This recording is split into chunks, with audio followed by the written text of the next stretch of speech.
Hey, welcome everybody to podcast number 44, presented by 5-Pin Universe. We're back from Christmas holidays. I'm your host, Karie Kreutz. We have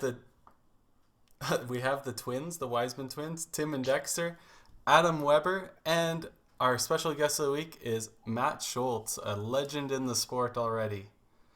Matt is, as far as I know, is the youngest person ever to win a WCBT equivalent in the Rose Bowl. Back in the day when you were 14, right, Matt? Yes. 14 years old. So YBCers, don't be afraid to play. It could happen. That's right. Matt, I guess my first question for you is, how many do you have? Do you have 3 or 4?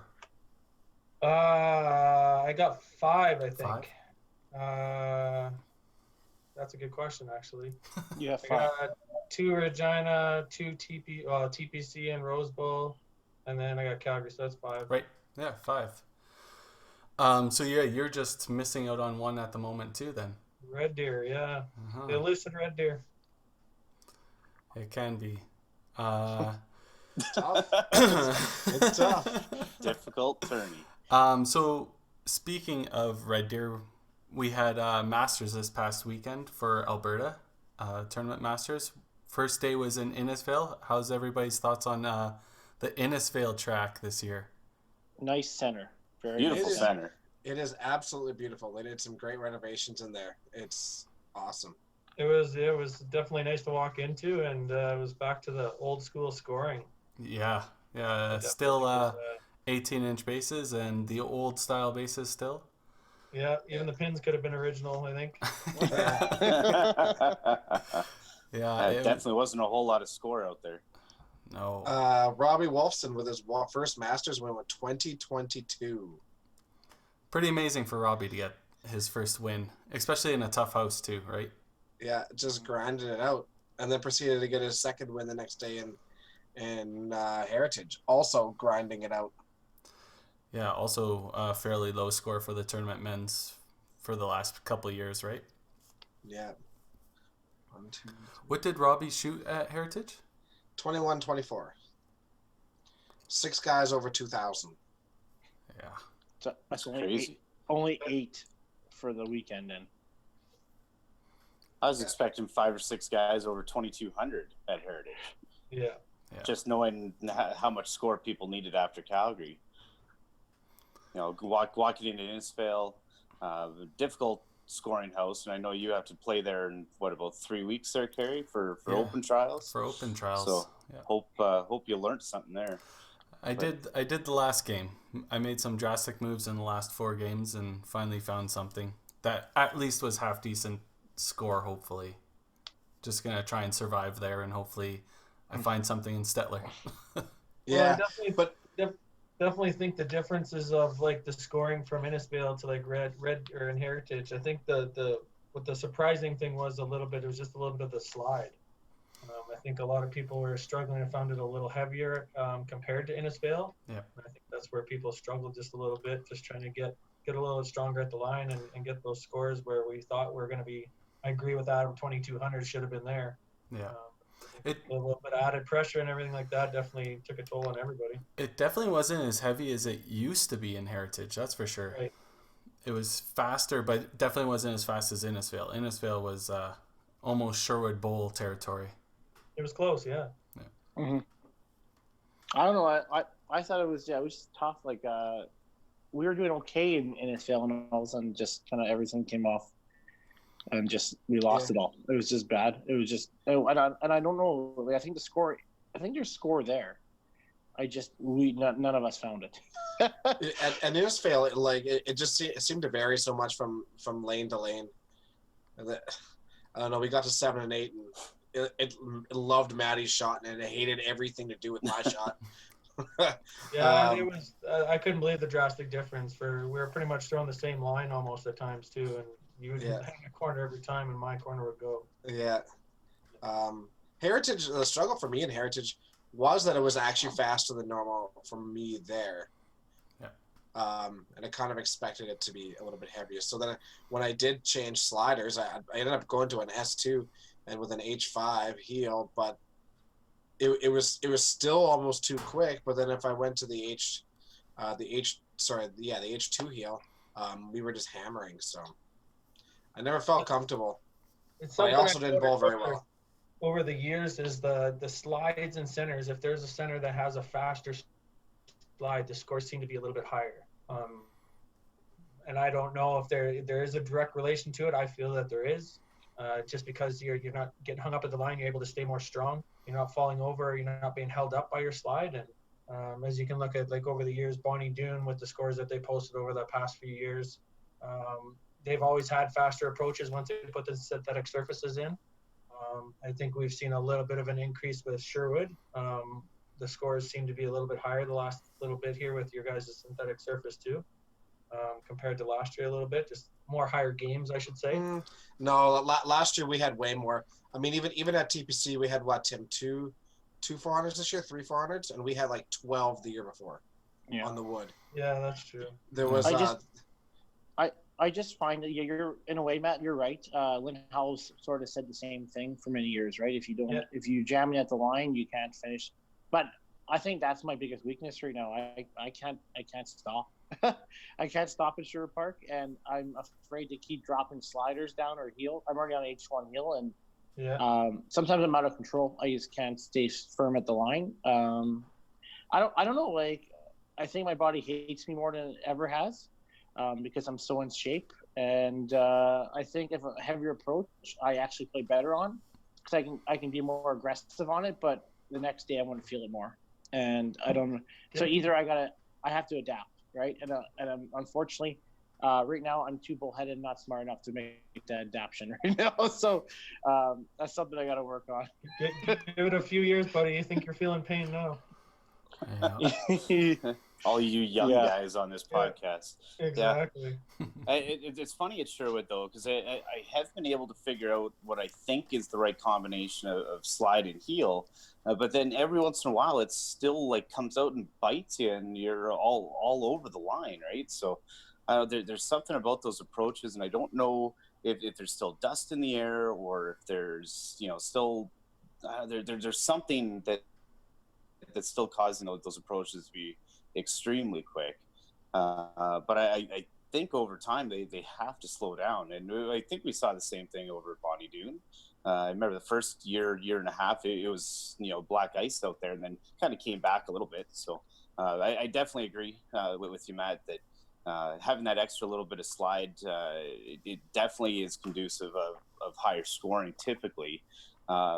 Personally, I like to have that little bit extra drive and stop at the line without too much. I was actually having some heel issues over at Heritage this weekend, and what was happening is I'd get to a slide point, and then I would almost like do like a stop, and they would force my body to basically overturn the ball or pull it left all the time. So there's so much score to be had there. I think pins were ducking under, which I haven't seen very often there.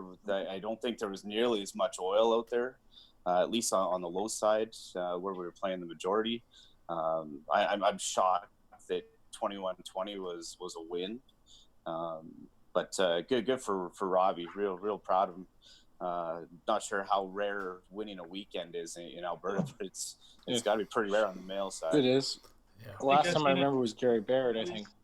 Maybe 3. Tim, you've done it twice, haven't you? I've been 24-25 or 24-24. Gary Barrett did. I remember in first time in Calgary, right? He won the first 4 tournaments one year. I think Brad did it a couple of years ago, the final 2. The year he made singles. Yeah. I heard Blair Pizzi did it a while back. Yeah. I think Gino mentioned that. I think that was my first year playing Masters. Yeah. So it'd been like 07, I think. That's back just on rare. back on the approaches. My theory over the last little bit too that I've watched, and I definitely noticed it on older wood lanes, is I think with some of the newer rubbers and stuff heels and the newer rubber compounds that they're using in the different heels, I think they're starting to leave a little bit of traces on the lane. and people don't necessarily see it. So sometimes it depends on who you're playing with. And I've noticed that a lot of times where I've seen, especially I remember last year in Regina, Adam, when you did that Superman down the lanes.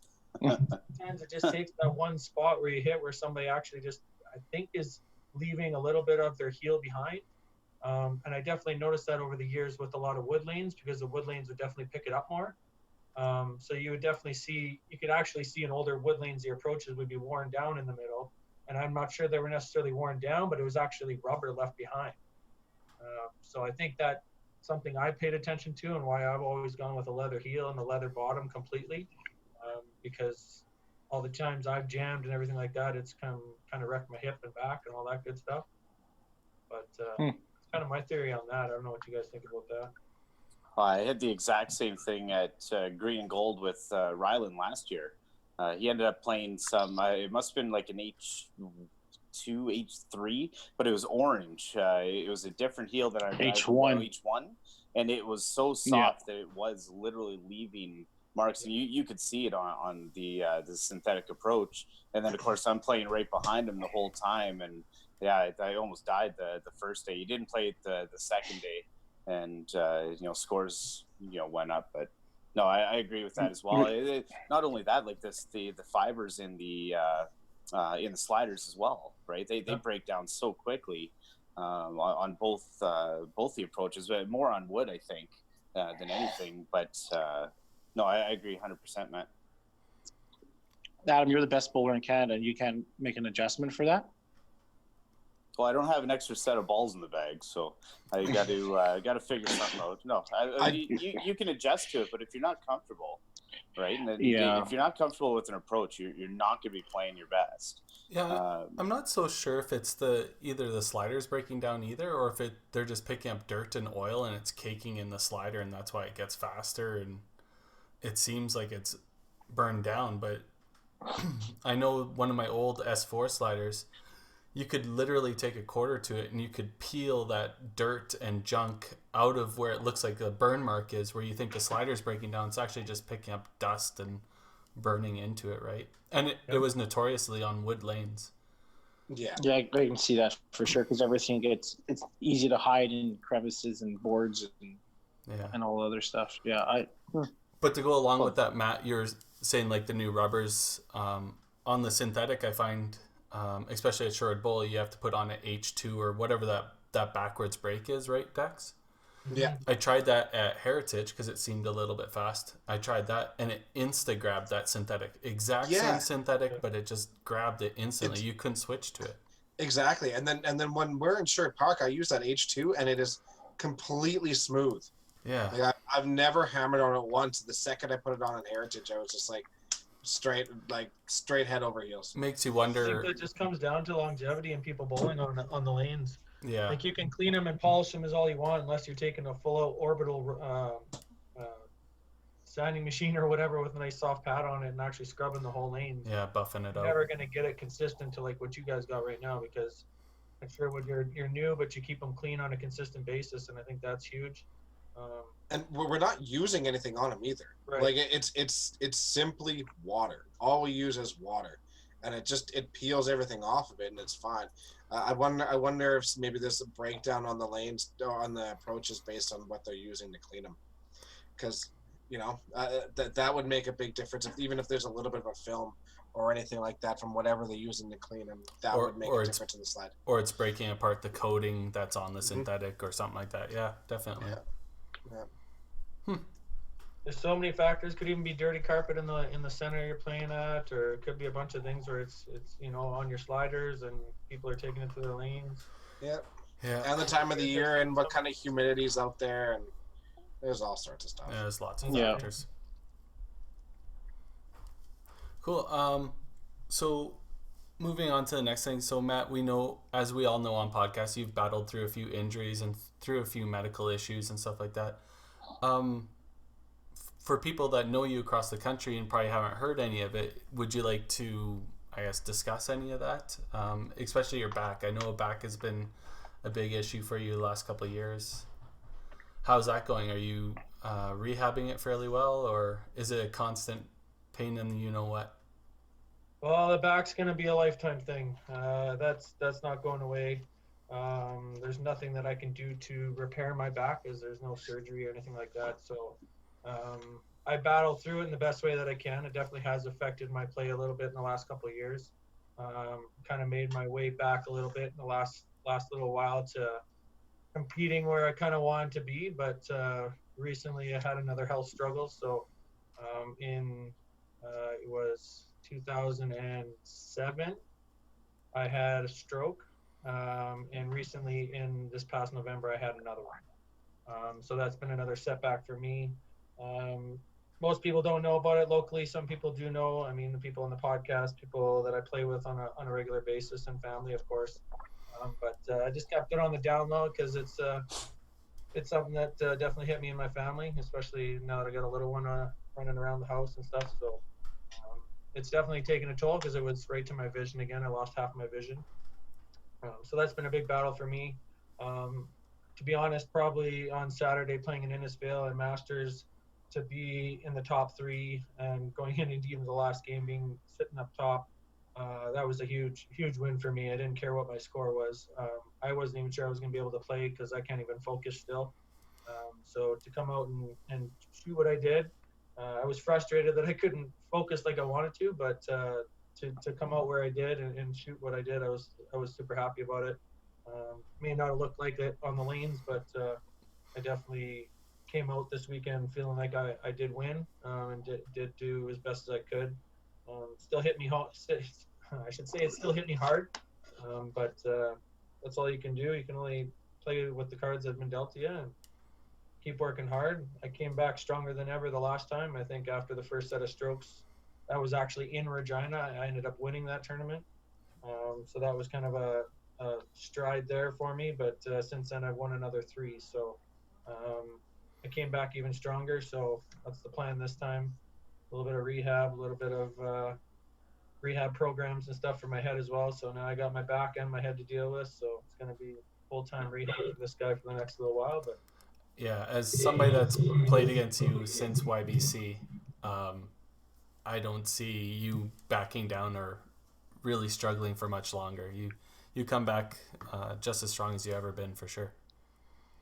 yeah, it's something I definitely would like to keep going on because growing up, I had a lot of mentorship and big names that have helped me be the player that I've been able to be. And now I got some younger kids underneath me looking up to me. Recently, there's even been some scores posted from the old KG, seeing some scores from there and other tournaments. And YBC kids are coming up to see like Bradley and Tyler, Titgat, to see them come up. I literally watched them grow up. I think when I first met Tyler and Bradley, Tyler I think might even been 2 years old.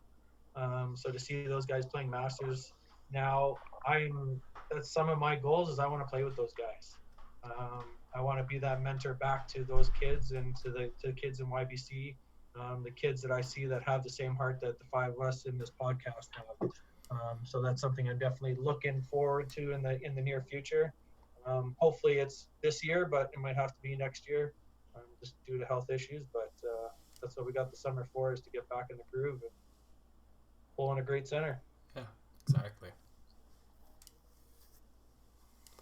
Hopefully, at least the past and those battles to get back. At least I think now you know what those struggles were, and hopefully that kind of fast tracks that process for you as well to get you back to where you need to be, where we all want you to be. Yeah, no, for sure. The first time I didn't do any rehab for strokes. I just kind of let it naturally heal on its own. But this time I feel like it's a little bit more powerful vision and focus wise. So I've tried to get enlisted into a program. It's going to take some time to get into, but work on a little bit of brain power and all that kind of stuff. And Yeah, I can't even read the books and read all that kind of stuff. Sitting in front of a computer hurts me too. So bright lights and all that good stuff. So, but we'll get there. Hey, you're 13 years older than since the last time it's happened, so unfortunately age does play a little bit of a role into your recovery time and stuff like that, but Sure does. yeah. We're not youngins anymore, unfortunately. Speak for yourself. Yeah. Hey Matt, you mentioned your daughter as well now being part of your life for both yourself and Danielle. Have there been any major differences or struggles on the bowling side of it? Just with that family aspect now. The family aspect, yes. The only way it really does is just for me in league play, because me and Danielle play on the same team. Now that Madeline is as old as she is, she's running around. There's no sitting her in a chair or in a stroller and letting her be, because she needs to roam around. So league play has changed a little bit for me. So like I only bowled that one league, and have, just because of my back as well. I didn't want to push myself too much, so I could still play tournaments. So it definitely has, but there's ways around it and scheduling things. And next year we're talking about changing things up a little bit league-wise, maybe that we can have a little bit more freedom. Because even right now, what I do is I just come in and pre-bowl, just so I can hang out with Madeline on Thursdays while Danielle bowls and has her night. Allows me to socialize and hang out with some of you guys and have fun with my daughter. Mm-hmm. She's kind of picked up the love of bowling too, I hear, with the bowling game downstairs in your basement. Yeah, it's actually a blast.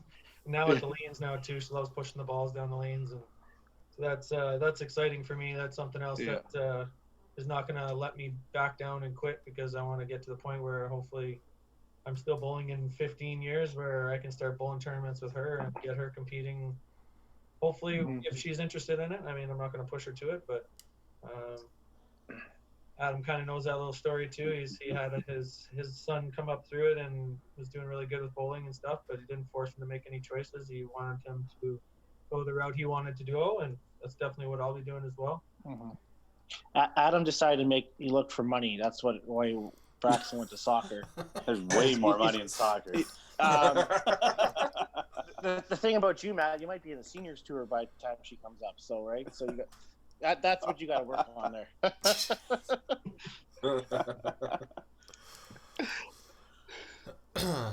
Yeah. I'll still have more hair than you though, probably. Just ask him to take off his shirt. No. Not for the 4 Patreon members who watch the videos. Poor patrons. So we'll stay on topic with this, Matt. So we ask our special guests a few questions while they're on. So first up, your bowling mentor growing up. Well, I probably had a few. There's a couple names that are one probably for sure most people wouldn't know, but the center that I grew up bowling in, I was actually kind of lucky that a lot of the managers were some bowlers that a lot of people know, and some still play. Some are in seniors now and playing seniors masters and stuff like that. But one of them would be Tom Stevenson. He was around when I was going through YBC. He was a manager at one point in time at the center that I played in. One of the other ones, my probably number one coach and mentor right at the beginning was my dad. He understood the sport very well. He didn't necessarily play on a competitive level. He was a 240 average bowler, but he was able to coach me in a way that nobody else was. He was allowing me to do certain things to strive to be the best, to do what I could to get to the level where I wanted to be. As I did everything in my power. I practiced so many times a week that people didn't even realize. There's probably some weeks I threw 200 games. It was just nonstop for me. But one of the other mentors I had would be, his name was Merlin Bunnage. He was one of the managers there. He is a very well-known 10-pin bowler. He trained me in the mental aspect of the game better than anybody ever could. That's probably where I got my mental strength from. He is now the general manager of McCurdy Lanes in Kelowna. That's what I thought. Yeah, and, he's a good dude. He's phenomenal. I've seen this guy throw perfect games in 10-pin like whenever he wants, pretty much. He used to challenge me. He had a natural talent. He was like Tom Stevenson. Tom Stevenson in the same year, I believe once for sure, if not multiple times, when competed at YBC Nationals in 5 and 10-pin. Merlin did as well. Those two guys had a natural talent in both sports. It was amazing to watch. What got me learning from Merlin. There was one time when he was managing, I was in practicing, and he came up to me and he challenged me. He's like, "You want a bowl?" Sure. I'm like, I've never even seen you throw a ball since you've worked here. It was probably, I think he was there for maybe about 2 years at that point. And he went on to tell me, I think it was about 10 years since he picked up a 5-pin bowling ball. His first game, he shoots 425 at me. That's amazing. It blew my mind. I sat there in awe. I think I was 14 years old. I think that's right when I won Rose Bowl. It just blew my mind. At that point, that's what grabbed my attention. That was probably one of the first 400s I'd seen thrown in front of me and against me. So that kind of led me down the road. But then probably my third mentor, I'd have to say, because like all three of them played a huge role. Lynn Howell would be all number ones to me, sorry, I should say. But Lynn Howell was probably one of my number one cheerleaders. He was always there to support me. He coached me in ways I never had, and he bestowed the most confidence in me that nobody else could. He was the first, when I threw my first perfect game, he was the first person I called before anybody. So he's near and dear to my heart. So is Tom Stevenson, and so is Merlin. Anytime I go back to Kelowna, I always make sure I drop in and say hi to him, as I used to live there for 6 years as well. So, yeah, those would be probably my top three mentors. I can't just pick one because probably the three of those combined made me the player that I am for sure. No, for sure. That's quite the list. Obviously, to have all that experience behind you and helping you out is definitely a huge factor into what you did in YBC and in your adult career for sure. Massive, you bet. So do you have a favorite tournament? Open, Masters, a WCBT event? I'd have to say Masters is my favorite. Just competitive wise, just because what we got out of Alberta and the players that you get to play with on a regular basis, and even more lately. I mean, when I first started out of playing Masters, I was one of the youngest in the crowd by almost 10 years, I'd say, when I first started playing Masters. I think, Karie, you came in a couple of years after, possibly. Yep. So did Mark Johnstone. So that's probably one of my favorite, because at that point, then I'm bowling alongside Bruce Mortar, Lynn Howell, Greg Gigliuk, Vince Chartier. The list goes on at that point. I believe while Blair Pizzi was still playing, I don't remember if Kevin Holdsworth was, because we're at, I think 15 years ago I started playing Masters. So, yeah. But yeah, I definitely would say Masters, just because you're always competing at the highest level. And I like when you go to nationals, again, you're playing against the 5 or 6 best players in the province, from every province across Canada. And I think that's, that for me just puts it on top. Nope. You had a pretty ridiculous streak of nationals for Masters too, wasn't it? Yeah, until I got sick and until I moved, I was 13 straight, I believe. That's ridiculous. I was shooting definitely for some records myself, just personal, but health got in the way a little bit. But we'll get back at her and start another streak with all you guys. Is my plan. Mm-hmm. Yeah, that's right. So good, man. So do you have a favorite match or a toughest match? And this one you have to pick one. I don't want to hear 6, 7 of your greatest matches, because we know you have a list. But I think the favorite one that I remember the most would be against Lynn Howell. It wasn't at a tournament; it was just league play. What used to be our Wednesday night match play league that used to play at Sherwood Park Bowl years and years ago. I remember the lanes quite vividly. It was lanes 5 and 6. We both went 9 from the gun. He missed his 10th, and I got my 10th, and I beat him. I believe it was 420 to 405 or 410 or something like that. That's probably my most memorable match. Yeah. If you started with 10 in a row, what happened your last 2 balls to get to 420? That's You're good and asking gutted me by at the my wrong math. time. You're asking me at the wrong time to remember exactly what happened. My memory doesn't stand still for the exact balls thrown. But still. 5 maybe? Even? Just I know I call had Gino. the 400 and I know he had a 4, but I just don't remember the exact. That's amazing, though. That's insane. Yeah, those are the fun matches. Well, what about tournament matches? Any that come to mind right away? I guess one that would jump out at me, and I actually did talk to him not too long ago about it, was a couple of years ago. I believe it was Winnipeg and Matt Eisenhower. He started 8 from the gun. I opened the first frame, and then I ran 9. I believe he plowed in 10 or something like that.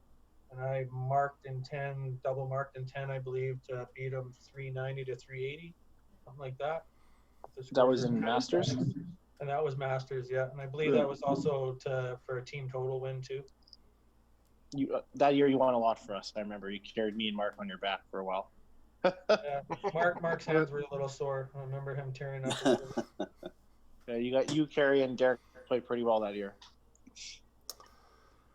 Yeah. Need 5 players, right, Tim? Need 5? Well, At least 4.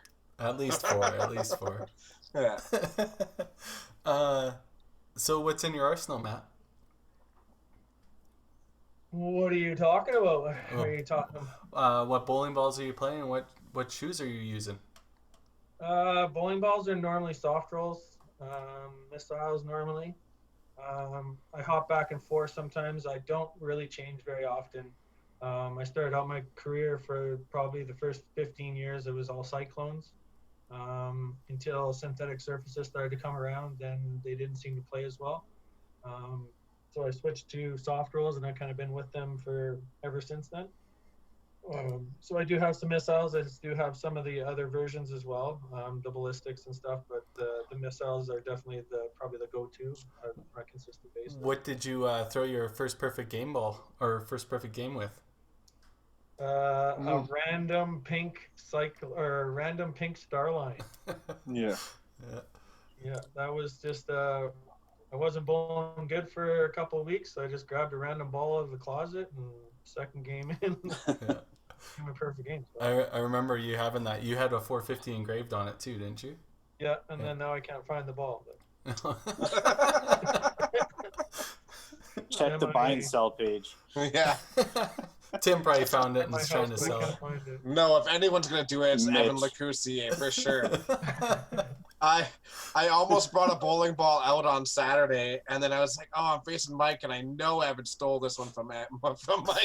So just like, and I bought it off him for $50. So I figured I would save that for another set. It's not like Mike or Evan listen to the podcast. I'm sure they won't pick up on that. Whatever. They live far enough apart now. Yeah. Are you built your own custom shoes? Do you not? Yeah, I have for quite a few years. I just always find a nice flat shoe. I started off quite a few years ago, probably 10 plus years ago now, making my own shoes. I used to use DC skate shoes because I got a good solid flat bottom that's easy for a shoemaker to put the leather and stuff on the bottom that I like. Now I always just watch for good sales and find good comfy runners with a nice flat bottom, nice flat tread, and make my own shoes. And they've lasted longer than all my other shoes that I've ever had. I won't put any specific names out there of shoe brands, but Dexter. No, it's fine. We'll call them out. So I straight away, just for price, I can build my own set of shoes normally for about $100. And I replace them every year for comfortability levels. I was spending $250 to $350 on a pair of Dexters that would last me 6 months. Yeah. So I kind of strayed away from them, and when I kind of did switch, it kind of did improve my game a bit too. So I don't know if there's direct correlation to that or it's just experience and time on the lanes, but being comfortable out there is a huge portion of it, right? For sure. Especially when you're standing out for a long shift, 8 hours on your feet. Having a nice pair of runners is better than standing in those leather things that you have to wear. I find, anyways. I agree. So what do you have on your bucket list besides heritage, traditional? I want to get to the point where if I'm back competing, I definitely want to get I'm missing three things that I want on my resume is open singles title, national title, Masters. I've had a few shot at the Masters. I made some minor mental mistakes to lose by a shot I threw, Masters wise. I won't ever live that down again. If I ever get the chance to have a gold medal ball in my hand again, I will do everything in my power to get that gold medal. And then Red Deer, because then that'd be the Triple Crown or not the Triple Crown, the all 5 cash tournaments. Right. Yeah.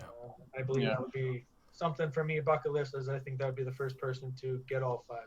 Yeah. I think The Grand Slam. Yeah.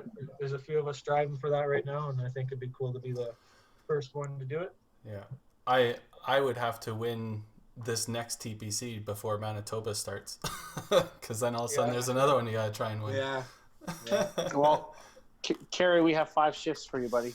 I'm ready. probably gonna try and use them all. You gotta give yourself a chance. I got some work on my game before I If I find the pink ball for you, I'll share it with you. Perfect. Starline is the gem. So is there silence from Adam? No, hey, you all know. Weird. You guys already know. Starlines make for good bowlers. That's not what you were saying 2 weeks ago. or this weekend. Or this weekend, yeah. No, Starlines were still fine. Just the bowler got in the way. Oh yeah, well, taking 2.5 months off. Yeah, it was a bit of a struggle.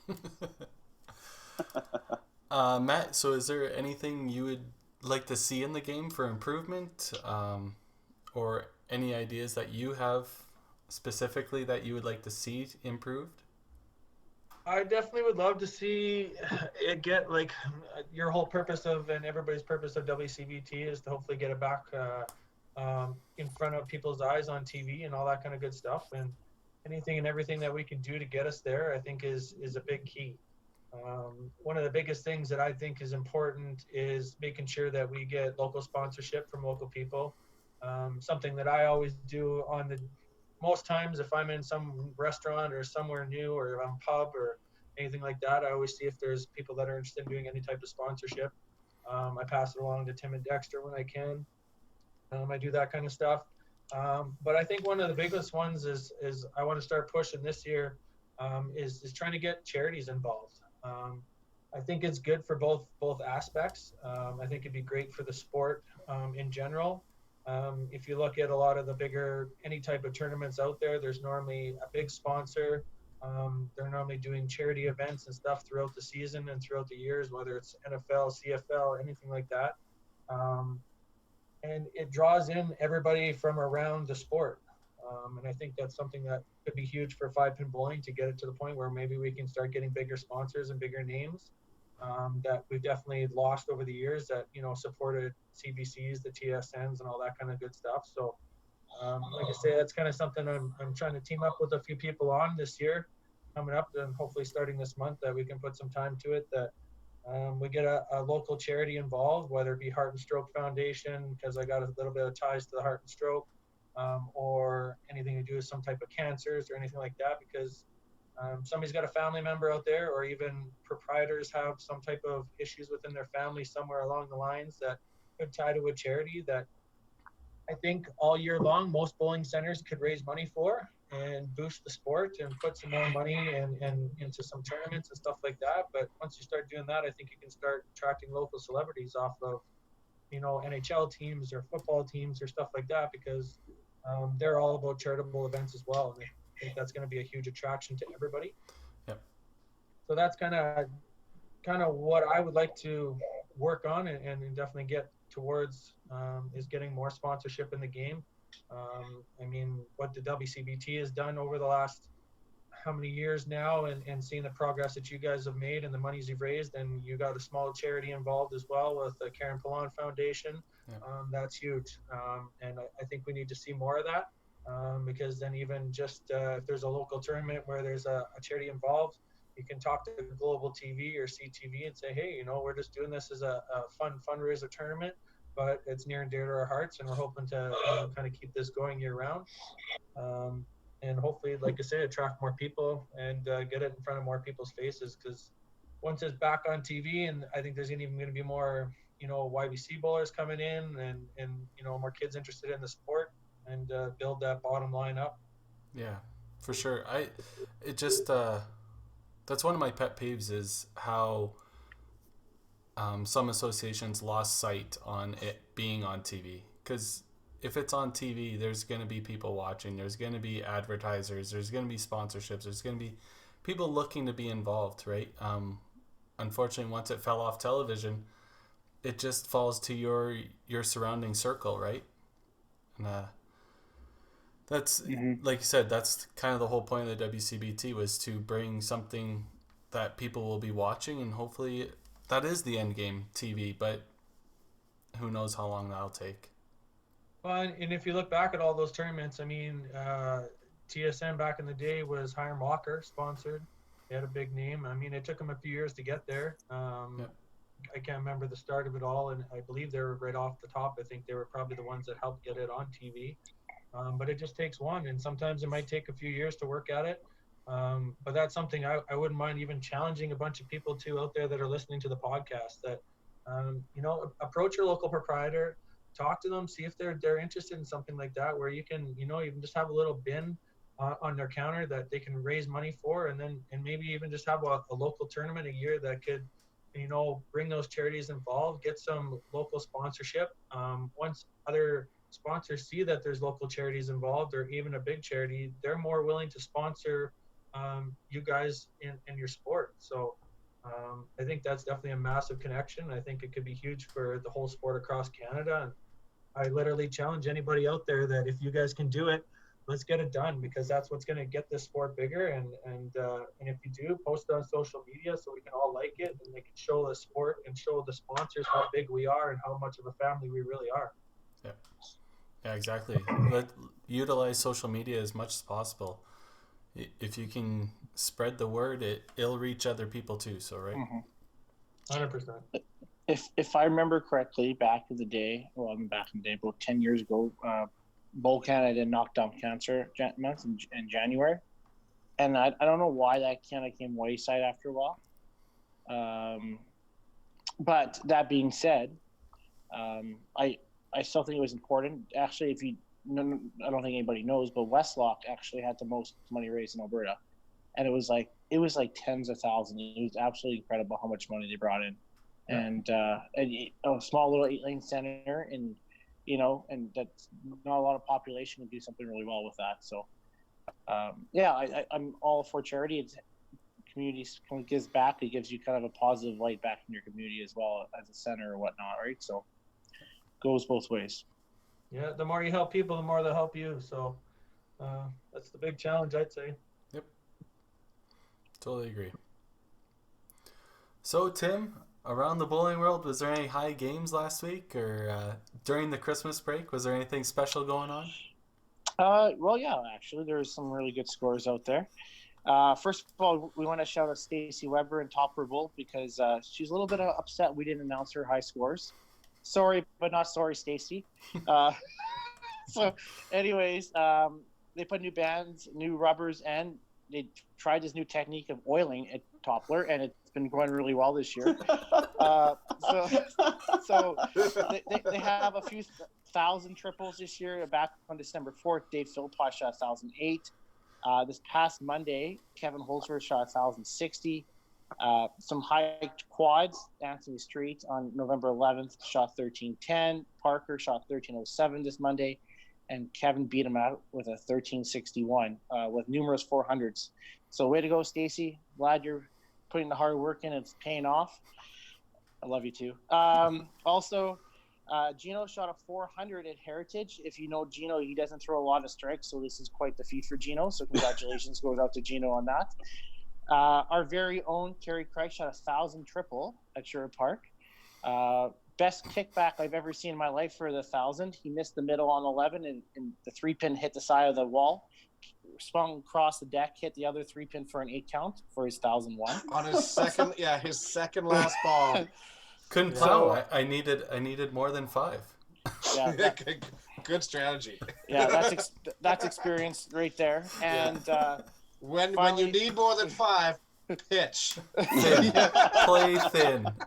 And finally, on December 22nd, we're tooting our own horn, but Tyler Tickat finally shot his perfect game at Sher Park during YBC. So congratulations on some great bowling, guys. Please make sure you message 5-Pin Universe. We're more than happy to announce some high scores. Thank you. No, thank you, Tim. Do you approve that message? You know what? Wiseman approved. Ask me about noon, and when I get the message from Stacy. Yeah, for sure. Hey guys, we have about 15 more minutes. Has anybody else got any topics to bring up? Wow, crickets. Holy. Well, I don't know. We can talk about Dexter's Rulebook Corner. Oh, is there a rule? Is there a rule going on? Well, actually, we found something out today. Thumbhole ball. It wasn't that we found something out. It's something that I already knew. Thank you. Oh, okay. So the thumbhole ball, what about it? Well, they're discontinued right now. Yeah, Discontinued. they haven't been making them for a number of years. And in our proprietors bowling group we have, somebody was offering they're able to drill out balls and put their own thumb hole in there. And 10-pin company or one of our distributors out in Canada can do that. But finding out, you have to just let, I think, C5 know and get that updated. That was all. Because EPREL is the only one that could do it right now. In the specifications for bowling balls, it actually states like there can't be any like holes or divots in them or whatever, except for the thumb hole ball specifically made by EPCO. But these thumb hole balls, were they still normal weight? Like if you're drilling out a thumb, are they adding weight to is it a harder rubber? It's probably dropped. It's probably like a 3.6 or something instead. Yeah, because like if you drill a normal ball out, a 4 7/8 ball, it's going to be like 3.6 or less. Yeah. My guess is like because it had to be made by EPCO, it was probably a specially weighted bowling ball, so it met parameters still. Yeah. I mean, if you want to go that route and just throw it during league or whatnot for a senior, I'm sure that probably doesn't matter, right? But anything tournament wise, yeah. We haven't come out with thumb hole balls for quite some time, so. You need a thumb hole ball, you might as well use the stick. You're almost probably correct, Matt, to be honest with you. So are the thumb hole balls C5 certified to be used in sanctioned tournaments? The EPCO ones are. Oh wow. Yeah. Has anybody ever thrown one? I threw one time, and don't try to throw it back up. You pretty much like, there's no way to get your thumb out. You know, you've got to throw the hook. You got to have the hand come over top, and yeah. I tried candlepin ball in 5-pin once, and that was not a good idea neither. Yeah, we do that when we're playing bingo ball and want to leave corners. Yeah. Shut up, Dexter. That's my. It's his go-to. That's my go-to. Don't mix we don't have bingo ball anymore. Yeah. Yeah, no. So, yeah, I'm interested on that. We had one other gentleman who used to come in with a thumb hole ball that he just drilled out himself. And it kept getting stuck in the back because it sat on the mat back there or in the trough, and it just was too flat. I think Robert Gallagher went to one of those conventions, and the EPCO had told him, the ball is perfectly round. He's like, how is that even possible? He puts it on the flat, it just sits there. It is not perfectly round. Yeah, that's just from math. Like guy. that's well, he's such a textile person, right? He's gonna touch everything, so that makes sense. Yeah, you definitely have to put, like you said, a hook rotation on it so the ball doesn't land on the flat spot, right? Well, exactly. And I'm trying to throw this back up, and you basically got to push it out, otherwise you're. I think Sure Bull should buy one so we can all try it. I don't want to throw it into the ceiling. That's what's gonna happen. Well, that's happened before too. I mean, yeah, there's some dummy throwing between his legs at 1 a.m. under the influence. Under the influence. that's okay. That staff member wasn't allowed back. You're right there. I didn't get blamed. Yeah. Yeah. Is a thumb hole ball something that we think is necessary in the game? There's Like, obviously was a reason behind them being made, right? Right, but there's probably also a reason why, they did 2 runs of them. It was twice that this happened, and they ran them for a year, and then weren't made again for probably like 6, and then made for a year, and then haven't been made again since. They probably didn't My sell guess very is good. because EFCO couldn't afford to make any money. Yeah. They weren't making nothing off of them. Well, exactly. I mean, if you're selling 4 a year, and most of them are just for people to be like, what are these? I don't know if it's necessary, because realistically, is it going to help the grip? Probably not. It's going to be really hard to throw it. I don't think it would improve scores. I think your scores would go down. Yeah. But you can get some odd hits. Like if that hole hits the rubber at the right spot, like you're just going to see pins snap off the deck and stay down, I'd say. Yeah. For sure. I think if it's not for a medical reason, I don't see why you would even bother. No. Yeah. I think Matt has it right. I'd rather use a stick, I think. A little bit better roll, I think. Yeah. Yeah. WCBT might have to look into that. We don't want to see that come out on the professional tour.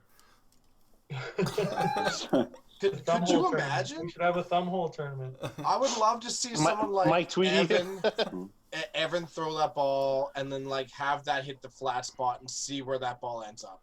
Yeah. Well, at the same time, like you would think over time that would be a weak spot in the ball. So wouldn't that just, if you hit it just right in the back off of something or even a bolt or a screw, like anything, it would split the ball, you'd think. Yeah. My guess is there was a lot more complications, but most probably it was they didn't make a profit off it, so why keep distributing it, right? How many of you guys seen a ball split in half while bowling? I've seen one. Yeah. I've seen it, yeah. It was a half and half though. The one I seen split. The one I saw was a soft roll. Oh really? Yeah, in Newfoundland it was like straight in half.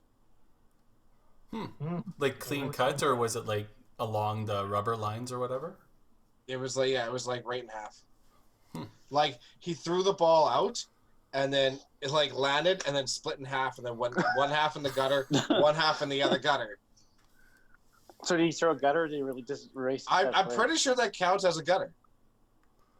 Not It's a legally delivered ball, so it's a legally delivered ball in the playing area. I'm pretty sure that's a gutter. I'm pretty sure that's not in the rule book. Yeah, that's like, well, it'll just be under the legally delivered ball. I'm pretty sure it's a legally delivered ball, and it's gotta lost. work on that It's rule 0. there, Tim, at the next C5 meeting. Yeah. So if it splits in half and goes down both gutters, is it 2 gutter balls? It was still one legally delivered ball when it was released, though. Half a ball plus half a ball is 1 ball. Dum dum. But if it trips the sensor twice. Yeah, I'm with that. It reads 100 miles per hour. What if they picked the 2-pin with the other half? 4. That'd be great. Yeah, could you imagine? You just lob it all the way down, boom, splits, spares aces. Done. Well, I think that would count. How do you dispute it? Yeah, What's the ruling against it? You have to have a ball tech on site to inspect the ball. Yeah. To be honest with you, at that point, I wouldn't care. Just go for it. Just give it to him. He ain't using it again. I just hope it'd be against Adam Weber, because I want to see him get all pissy. Like, that'd be the greatest thing in the world. Oh, I'd be laughing at it the whole time. Not in a gold medal match. That type of an anomaly. Yeah. So a legally delivered ball, a bowling ball shall be delivered legally when by manual means it leaves the bowler's hand or prosthesis and crosses the foul line in the playing area. It can't do it in an overhand motion. It doesn't say anything about. It doesn't say anything about that at all. Clearly, something that is interesting though is a 2-handed delivery requires that the ball be cradled in the hands with thumbs pointing up. The result being in a 2 thumbs up delivery. That is an actual rule. What? Wow. So you can't side. You can't side roll it. You can't. Yeah, exactly. You can't. It's got to be. Oh, I never knew 2 that. thumbs up. So Like this. Belmonte, so those are different rules in 10 pin, obviously. Yeah, Well, no, obviously. Yeah, but I guess you could do that. Well, you would have to release it before the. I think You would have to take that left hand off or right hand off or whatever before the foul line, so you're really delivering with one. I think it came. I think that portion came because people were, the little ones From pushed the the hip ball out, or like whatever. yeah, and so that's why they're talking about doing that. I think. Well, wasn't there a girl out of Newfoundland, Carolyn Carolyn Skeens, Skeens. Yep. right? She used to do that little push ball Sure with thumbs down. She was pretty good at it too. Yeah, she was one of the top for a long time. Well, I mean, I guess you can be good if you throw it past the arrows, but I don't know. I never watched her bowl. That's wrong. But I just, I'm interested to know. I didn't know. Yeah, I'm guessing that's because of the push, right? I mean, Well, that's an interesting rule. Yeah, because Yeah. like realistically, you can't have you can't have your thumbs under. so on Where does that rule come into play with a stick? Well, that'd be the prosthesis, probably. Yeah, then. prosthesis. Yeah. Yeah. To legally delivered with a prosthesis. Yeah, there's another section about like aid devices and whatnot. So, too, but- Dexter, can you look under? I know it's legally delivered ball, but what happens, say, if a machine malfunctions or something like that, or some kind of is that maybe there's something under that with the ball? Because, or you get my point. If and the that machine comes- malfunctions, it's a dead ball. You get to redeliver. No, I'm not Yeah. talking about machine, but like in that aspect where, say, remember we were bowling at Fraser the last year and everything went haywire there, Karie, Mhm. and every time you delivered the ball, the shield went down, and it's a legally delivered ball, but the No, error it's is error a in the dead ball. Right. Yeah, So yeah, I'm wondering it's- I wonder if that would fall under a dead ball. It's not obviously in the rule book, but I Right. could see it being a dead ball. Right. If they illegally delivered the ball. No, I'm sorry. I'm talking about the ball splitting. I think I would probably Oh, think I it'd see. be more yeah, of a dead ball. you're talking about like an equipment malfunction, but Yeah. I don't think there is anything on like equipment malfunctions. Yeah. No, I mean, if your shoe breaks and you slide across the foul line, that's a It's foul. a foul. Yeah. yeah, Yeah. True enough. yeah, interesting. I mean, I cannot imagine that this is actually in the rule It book. won't be. because it's- I wouldn't think so But, either. But yeah, but I think that two-handed rule is interesting. Yeah. It's definitely for people that I guess two-hand deliver. Like I don't know how many people have seen Evan do it in practice. He'll go up and he'll deliver with two hands off the side. So would that be considered, if you use that in play, would that be illegal? Yeah, I would say it is. Yeah. Well, I Just as long as he gotta follows think that his left hand is probably coming off before that right hand finishes the shot, though, right? Oh, for So sure, I would think so. I used to do that when I was like 7, 8, Yeah. and I would throw from the side. Is there more just to kind of cradle, Yeah. right? So even the like Belmonte, right? His one hand leaves before he finishes Oh, yeah. the shot. Yeah, So, for sure. Yeah, I so guess I don't think that's that true. would fall under. Right. Yeah, maybe But- there just needs to be a clearer definition of what they consider a two-handed. But that Two-hand push that I know has been used at national events, that's a very interesting role. Mm-hmm. Yeah, Yeah. I don't know when that went in. I don't know. Yeah, they don't date them, but I have the motion list, so I can always take a look back on that. yeah, Interesting to know when it went in, for sure. yeah. If you don't mind, at some point, Tim, that would be great. Yeah. I don't know why I'm interested, but that was just not something I was We expecting. needed Tim Wiseman certified. Yeah, I'm almost thinking it happened when Daryl was the A5 rep with the Nets at Nationals, because I think something was brought up, or maybe Jim Lennon was at one of our meetings back in the day. So that would have been about 10 years ago. 10 years ago. I'm almost thinking that would have been about that time. Oh, here's another interesting rule. Oh God. A ball. Yeah, hey, you asked for a rule book corner. Here we are. No, Let's go. I didn't.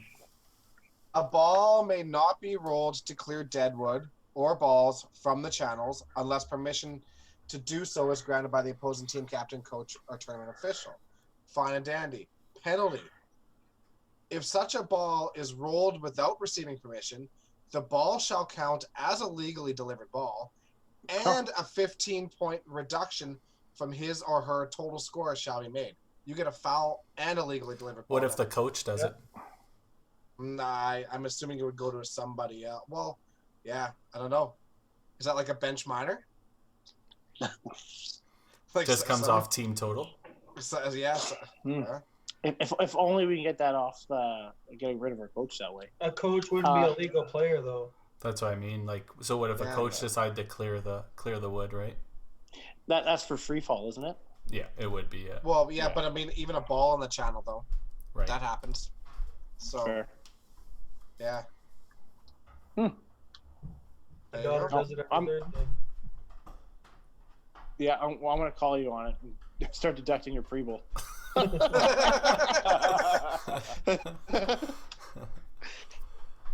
Interesting. Hey Matt, I got one for you. So as being part of the very exclusive top 100 list in Canada's history, what are your thoughts on the Hall of Fame that C5 put out now? I think it's great. I think it's good because the top 100, when they did that was Masters level, and now this is C5. There is some people that only play C5. There's only some people that play Masters, so I think it's good for the sport because it's showcasing all players. I think there's a lot of players that like I got to know, and some people I looked up to over the years only played at the Open. They were top players, but it also just based on their schedules, their family. I mean, you would probably know a little bit now when you got a family and a kid. There's sometimes that you have to work around, or you just can't necessarily play. So I think it's good. I don't think it's a bad thing at all. I think it's showcasing some past major players, some that are still playing in the game and competing. Others may have passed as well. But I think it's good also to showcase all these bowlers because it's going to show the younger players and YBC players coming up. And, it could go into some details about their history and why they've been inducted, their tournament wins, singles titles, triple crowns, all that kind of stuff. I think it's important for the sport for sure. The youth aspect of that and giving them something like, something to strive for and stuff like that. I think anything that you could do to put people on a pedestal and be like, I want to be this, is so big now because there's so many things that have been pulled out of the game. So Agreed. There's a lot less drive needed because there's a lot of things in YBC and stuff like that where it's inclusion based over performance based these days. And I get both sides and I get why that happens, but you got to have, if you want to get better in the game, you got to have goals and you got to have something at the upper end to shoot for. And at least, that gives them something to shoot for. Mm-hmm. And it's very public and out there. So I think that's really good. I agree 100%. I think anything you can do to promote the sport and get it better, just like we were just talking about everything else when it comes to charities, anything like that. Anything we can do internally to get it out there and make the sport bigger and paint a bigger picture for anybody is massive. Yep. I think Karie said it best. I mean, looking for personalities and people like that. And Tenpin asked Pete Weber to act the way he did, right? So just for television ratings, and maybe Pete was never like that, or maybe he was a bit, but I don't think if he didn't act that way. Yeah, they didn't put any restrictions on him, right? They just said, do what you want to do, right? Mm-hmm. And, you get that now with Tenpin. It's pretty wide open, and Flow Bowling, the PBA, and now Bolero, that owns PBA, they push a huge narrative, right? Jason Belmonte is the best bowler in the world. And they'll blast it. If you follow Flow Bowl or PBA or any of them, it gets blasted every day. It's a huge thing, right? You create the Tiger Woods of the sport or the Rafael Nadal or whatever. People will strive to be like them, to perform like them, and it gives them something to watch too, right? And hate to say it, but that's definitely what our sport needs. And we're getting a little bit more with the WCBT posting like top 12s, posting stuff leading up to the WCBT championship, pushing a narrative, right? And hopefully it's the right narrative because it's based on performance. So it's should be definitely the way. I know that's the way I look at things. That's the way Five Pin Universe was built, was to push a narrative, and hopefully it's helping the sport. I've always thought, and I know it's kind of tough with the way the rules are or sportsmanship, but if we had a Mike Herbert meltdown on the lanes, it would create a top 10 right on TSN, and that would sell. As much as I love not picking him up, I feel bad picking on him, but it's true. No, though, you right? don't. Not at all. No, I like Mike. But anyways, the only way to, I guess, like you said, Tim, to get like a Sports Center top 10 would be if we could videotape every bowler and capture a perfect game for $15,000 and send it to TSN. That's something that would catch the attention of somebody, right? It's happened in disc golf.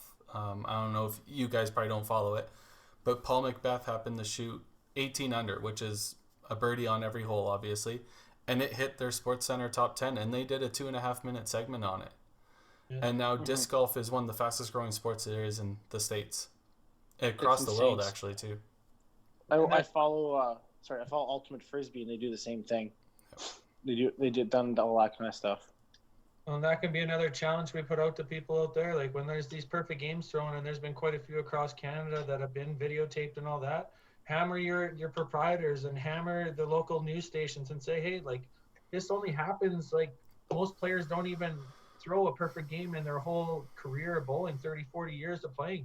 Most people don't throw that perfect game in 5-pin, 10-pin, sure. But when you present them that kind of stuff, a lot of people, smaller towns might bite a little bit more, smaller cities, but I know here locally in the last 10 years, it's gotten a lot bigger with our global station and stuff like that, and our sports anchors. They have definitely taken a shine to 5-pin bowling, and they've definitely helped us get it a little bit bigger locally. Regina's had a good turnout with their TV stations and stuff too.